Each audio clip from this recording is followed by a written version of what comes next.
Ladies and gentlemen, welcome to a brand new episode of Black, White, and Red All Over. I'm Victor Dandridge. Ryan Seymore. And this is episode 151. Yeah. It's a hard shot, baby.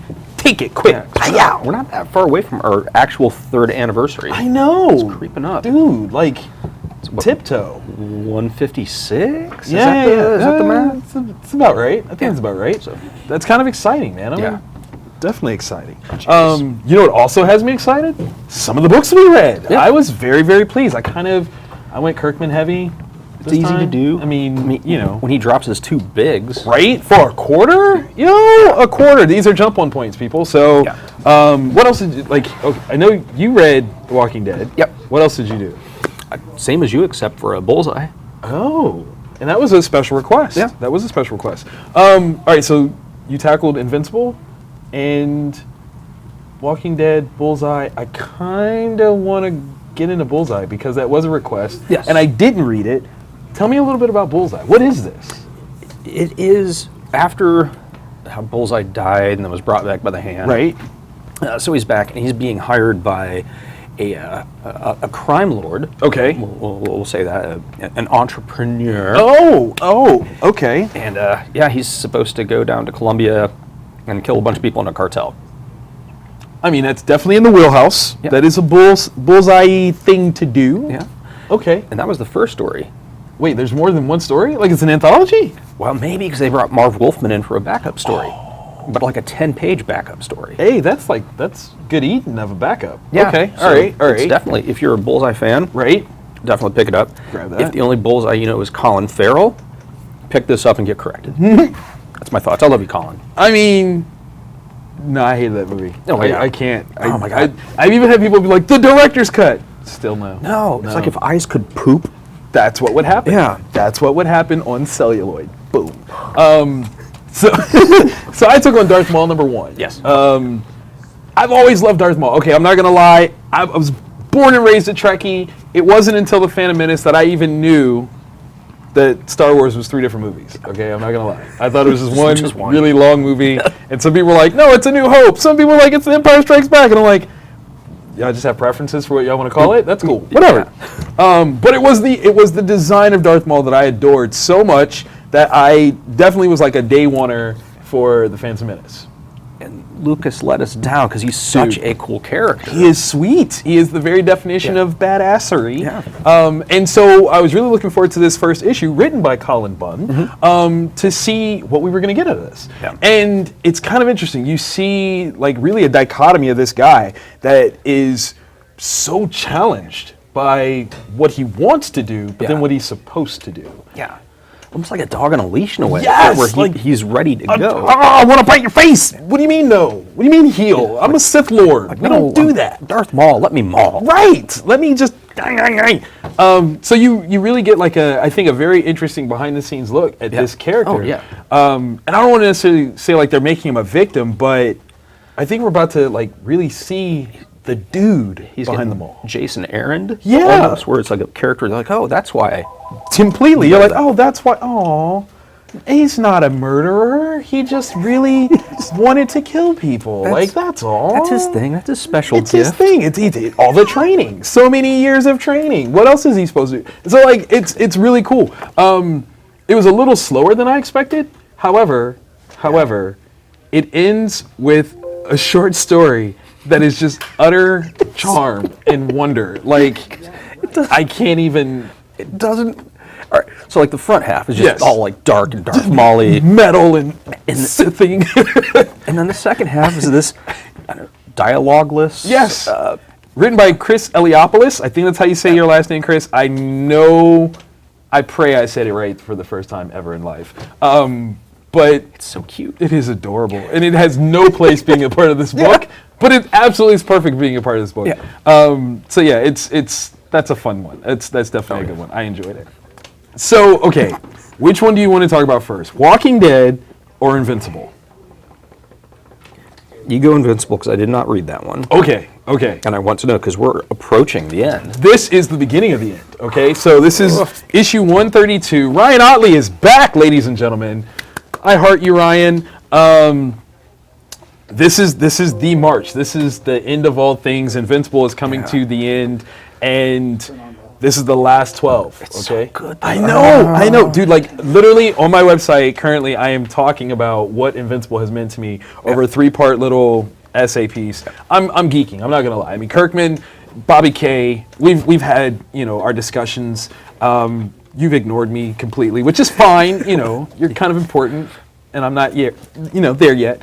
But this book has made me like a better comic reader, a better comic writer. Yeah. I love this series. So I'm so very bittersweetly sad to see it go. Like, I'm amazed, but sad all at the same time. Yeah, because he's got his story he wants to tell. And so you don't want to keep going on or have him hand it off to somebody else. Right. And he's such a master. Like, all the different things that go into writing, he does. And this is, in this day and age of like dark comics, which I'm all for. I know personally. True. It's this, I don't know, just genuine, almost Silver Agey superhero comic. It is, to be fair, kicked up a notch in terms of some of the stuff they do, but yeah, no, you're right. Like, all the tropes and wonderful things that we loved in the Silver Age are here. Yeah. Like, they're right there, and we love it. This particular issue, it gets real, people. If you haven't been following it, Thrag has been building his army on the same planet that Oliver is from. So it's like a bunch of, mixed children of purple skin tones that are like aging super fast, but very, very powerful. Yeah. And they're making their first assault against Mark. And some stuff happens, and it's, I haven't felt this way since Conquest. Oh. Yeah, I said it. Since Conquest. If you don't know who Conquest is, you got some compendiums to read, baby. You got some stuff to pick up. Come to Comic Town. They got some. Yep. Get them. Read. Just over 20 volumes. Right. You can start slow. Start with book 1, and then pick up 4 or 5 of them. Yeah. Because you need to. Because you will. Especially when you hit volume 3. Oh. Yes. All right, so what did you read that was different? Oh. What else? That? Yeah, Bullseye. Like, we read, it's cool that you listen. Well, no, because wait, you said you didn't read Invincible. Yeah, I didn't. So what else do you have? Darth Maul, Walking Dead. Oh, you did do Maul? Yeah. I didn't realize you had Maul up on the set here. I can't see your side. You didn't show me your thing. I didn't see your thing. Phrasing. All right. HR paperwork. That's fair. I mean, because to be fair, Ryan reads like a ton of books that he doesn't always put up here, so I wasn't sure what he actually read. It's like a decoy. I'm like, I don't know what he's reading. What's he gonna say? I got nothing. All right, so let's dig into this. Let's talk The Walking Dead. Obviously, jumping on point. This is technically post the Whisperers War.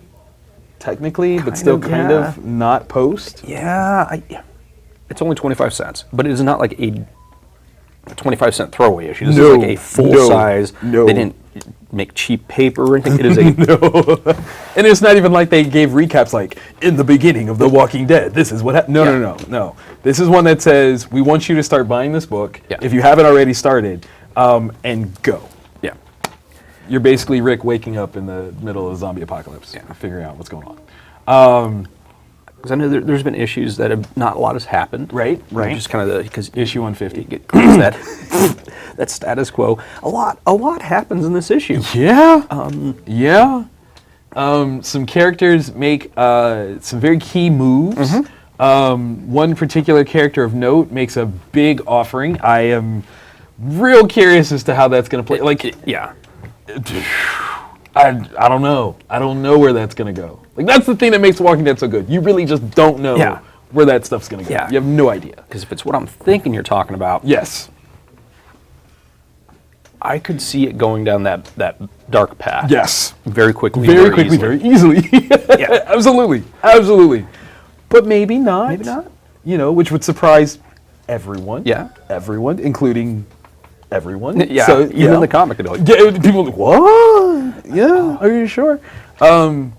Zombies. Lots of zombies. So many. I think what Kirkman has done is he's actually escalated the terms of scale for zombies. Yeah. Like, we had walkers. Yeah. Okay, cool. We have to get away from them. Got to get away from those. You get a group of them, enough of them, we call it a herd, which sounds way worse, far more terrifying. Yeah.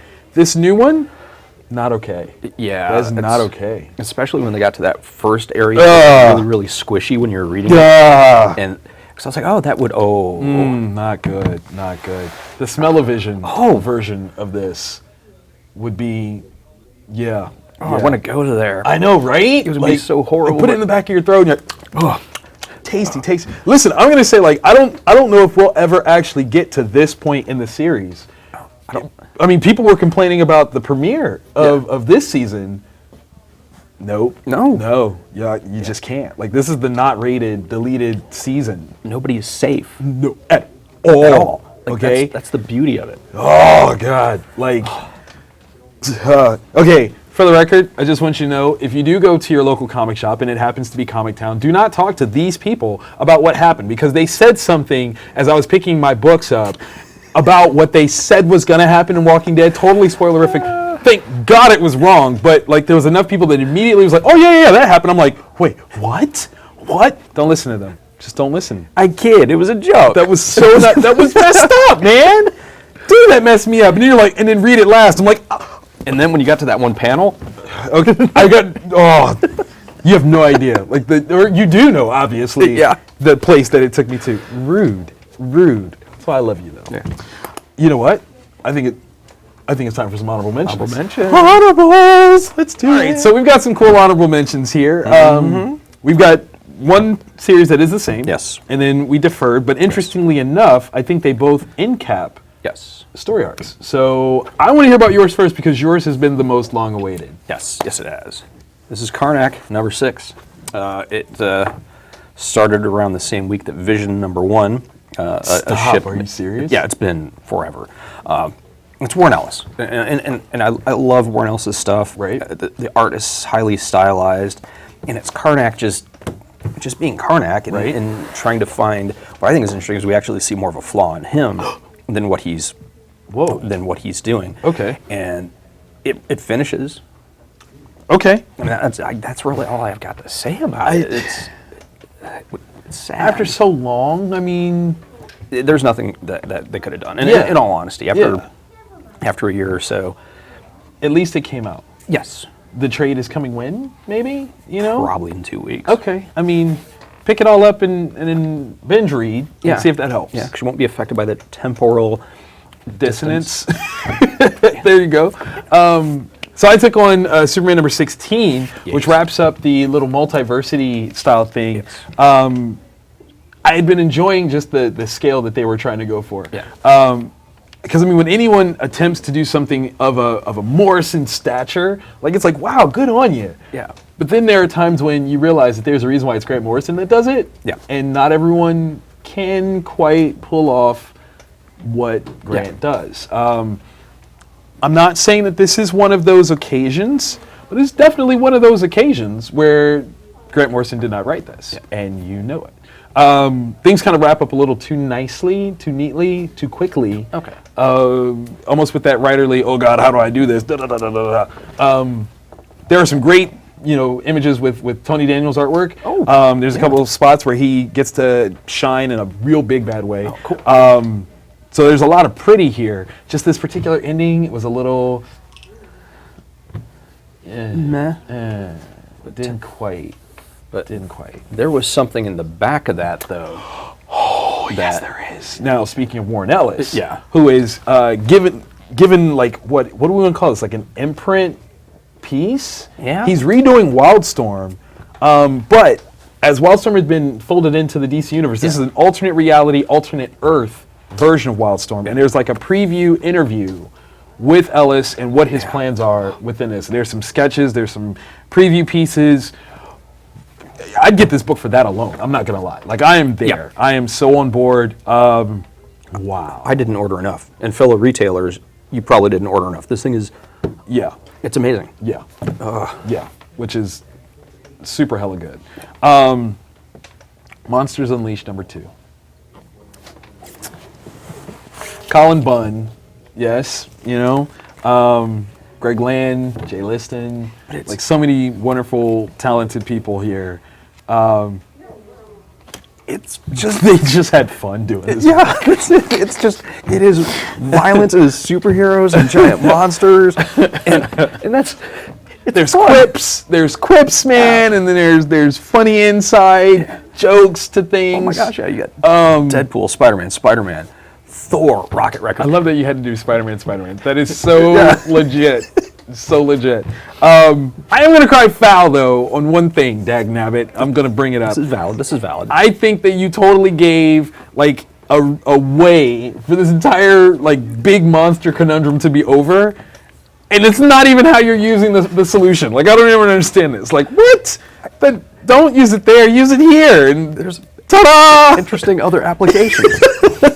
But still, there's big monsters. Yeah. Moon Girl, I love her. Oh, I can't wait love till she finishes what she's doing. Dude, it's, oh my gosh, top notch. 'Cause I think she's going to be the big hero out of it. Of course. Leave it to Moon Girl and Devil Dinosaur to bring in the hefty Hail Mary Save the Day move, because they're on it. Like, they're not just punching stuff. Yeah. They're figuring stuff out. Yeah.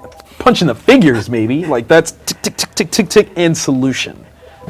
And giant monsters. Shout out to Elsa coming in to really, like, do her thing. Like, Yeah. I've loved her since Next Wave.